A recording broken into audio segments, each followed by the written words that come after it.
बड़ा मुश्किल ऑपरेशन है, बड़ा चैलेंजिंग ऑपरेशन है, और ये परसेप्शन भी सही तरीके से क्रिएट किया है कि ये लड़ाई से कोई कम नहीं है.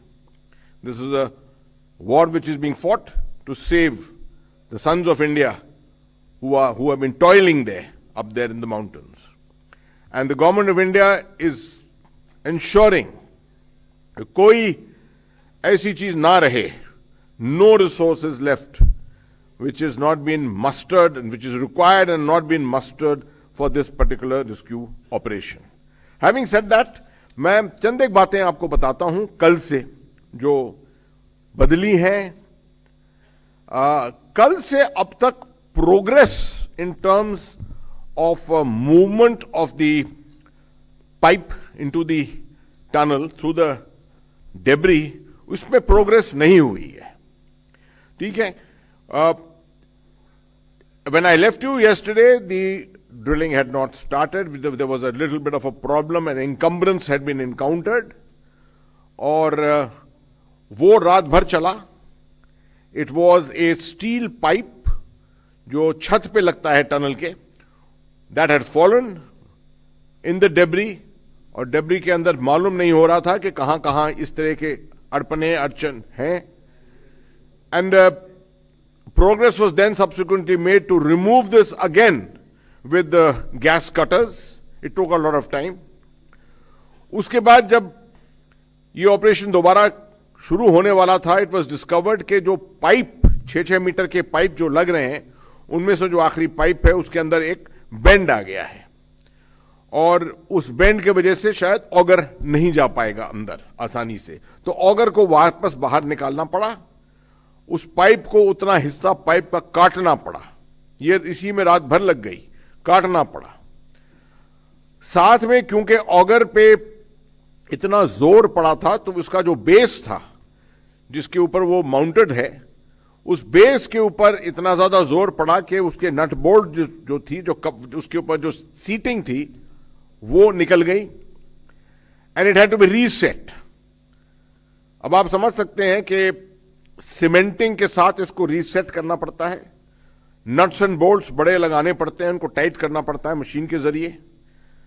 तो क्विक ड्राइंग सीमेंट का इस्तेमाल किया गया है, केमिकल्स का इस्तेमाल किया गया है, क्योंकि आपको मालूम है कि नॉर्मली सीमेंट के साथ अगर हम लगाएं बेस, तो आपको वक्त लगेगा उस बेस को कॉन्क्रीटाइज, मतलब अच्छी तरह से सेट करने के लिए. मगर सब जितने आले इस्तेमाल कर सकते हैं उनको इस्तेमाल किया ताकि it can be set quickly. And mounting has been made again. It is almost complete. उम्मीद है कि अभी पुशिंग हो रही है, पाइप्स की पुशिंग हो रही है. आगे जो पाइप्स को हटाया था उस पाइप्स की पुशिंग हो रही है. एंड वी होप दैट थोड़ी देर के बाद अगर ये सब ठीक रहा तो ऑगर का काम दोबारा शुरू हो जाएगा. जो अच्छी खबर है, वेल्डिंग कहां पर, हाँ ओके, 2 घंटे के बाद वेल्डिंग, उसकी जो पाइप्स की जो वेल्डिंग है वो कर रहे हैं, और उसके बाद उसकी पुशिंग होगी, और तब जाके इस ऑगर का इस्तेमाल होगा. तो थोड़ा वक्त लगेगा इसमें.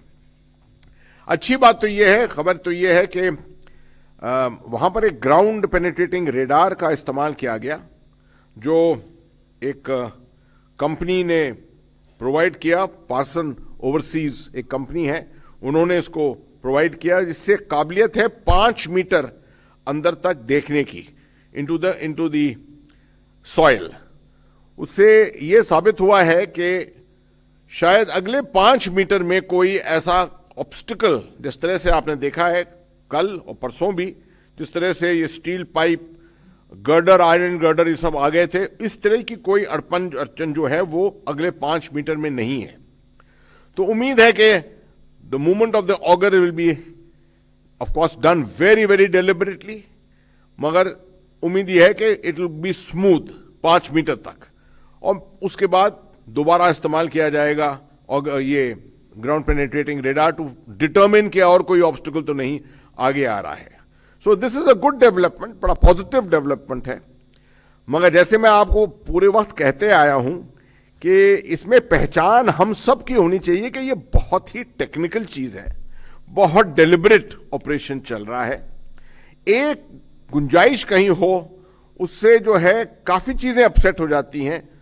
तो वही बात आ जाती है कि आप टाइमलाइंस जो हैं उनके ऊपर कंट्रोल रखें, उनकी खबर के बारे में कंट्रोल रखें। ब्रेकिंग न्यूज देकर के अभी होने ही वाला है, ब्रेक थ्रू होने ही वाला है, उससे फिर वही गलत फहमियां होती हैं पब्लिक परसेप्शन में।